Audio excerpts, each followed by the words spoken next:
హైదరాబాద్ గాంధీ భవన్లో మరికాసేపట్లో పీసీసీ క్రమశిక్షణ కమిటీ సమావేశం జరగనుంది. పెండింగ్ కేసుల పరిశీలన, కోమటిరెడ్డి రాజగోపాల్ రెడ్డి వ్యాఖ్యలపై చర్చించే అవకాశం ఉంది. మరిన్ని వివరాలు మా ప్రతినిధి తిరుపాల్ రెడ్డి ప్రత్యక్ష ప్రసారం ద్వారా అందిస్తారు.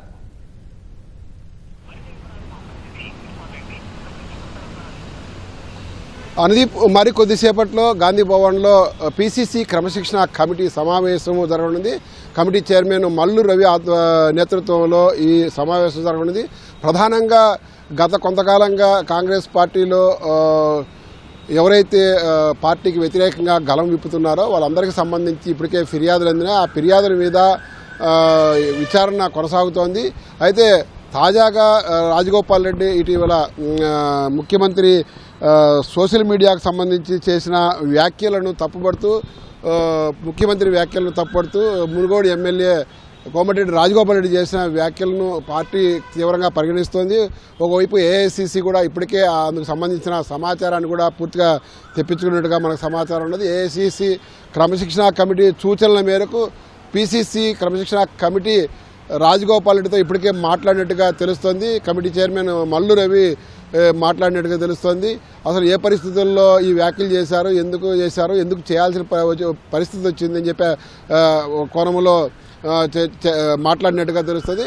అయితే ఈ అంశంలో రాజగోపాల్ రెడ్డి మీద చర్యలు తీసుకునే దానికి ఎలాంటి అధికారము పీసీసీ క్రమశిక్షణ కమిటీకి లేకపోయినప్పటికీ కూడా ఏఐసీసీ క్రమశిక్షణ కమిటీ సూచనల మేరకు ఇక్కడ పీసీసీ క్రమశిక్షణ కమిటీ రాజగోపాల్ రెడ్డితో మాట్లాడి రాజగోపాల్ రెడ్డి చెప్పే వివరణను తిరిగి ఏఐసీసీకి పంపించే అవకాశం ఉన్నది. మరొక వైపు ఉమ్మడి వరంగల్ జిల్లాకు సంబంధించి కూడా ఎమ్మెల్యేలందరూ కూడా కొండా మురళి మీద ఇప్పటికే ఫిర్యాదు చేశారు. దానికి సంబంధించి 2 సార్లు నోటీసులు ఇచ్చి ఆ నోటీసుల మీద ఇప్పటికే విచారణ కూడా పూర్తి చేస్తే దాని మీద ఎలా ముందుకు పోవాలన్నది తదుపరి మళ్ళీ ఈవేళ మరొకసారి చర్చించే అవకాశం ఉన్నది.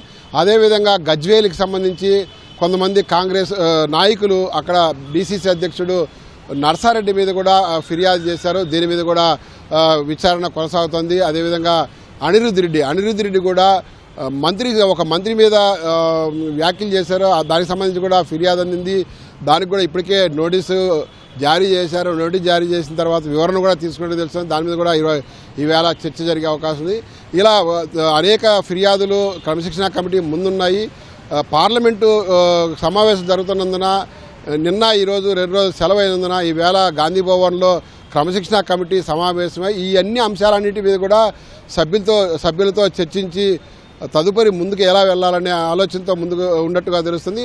అయితే ఇక్కడ ఎవరైతే విమర్శలు చేసిన వాళ్ళు అందరూ కూడా ఎమ్మెల్యేలు కావడంతో వాళ్ళ మీద చర్యలు తీసుకునే అధికారం పీసీసీ క్రమశిక్షణ కమిటీకి లేకపోవడంతో వాళ్ళకు నోటీసులు ఇచ్చి వాళ్ళతో వివరణ తీసుకొని ఏఐసీసీకి నివేదించాల్సిన పరిస్థితి ఏర్పడింది. దీంతో ఇక్కడ పీసీసీ క్రమశిక్షణ కమిటీ ఏమి చర్యలు తీసుకునే అధికారం లేకపోయినప్పటికీ కూడా పూర్తి స్థాయిలో విచారణ చేసి క్షేత్రస్థాయిలో ఏం జరిగింది, అక్కడ ఏ పరిస్థితుల్లో ఆ ఎమ్మెల్యేలు వ్యాఖ్యలు చేశారు, ఆ వ్యాఖ్యలు పార్టీ మీద ఏ మేరకు ప్రభావం చూపుతాయి, అదేవిధంగా వ్యక్తిగతంగా ఏమన్నా టార్గెట్ చేశారా లేకపోతే ఏమైనా పార్టీని టార్గెట్ చేశారా, ఇవన్నీ కూడా కూలంకుషంగా చర్చించిన తర్వాత పిన్ టు పిన్ను వాళ్ళు మాట్లాడిన మాటలకు సంబంధించి వివరణ పూర్తి స్థాయిలో వాళ్ళ నుంచి కోరనున్నారు. కోరిన తర్వాత వాళ్ళు ఇచ్చే వివరణను ఏఐసీసీకి పంపించి ఏఐసీసీ డైరెక్షన్ ప్రకారము ముందుకు పోయే అవకాశాలు కనిపిస్తున్నాయి. Over to studio.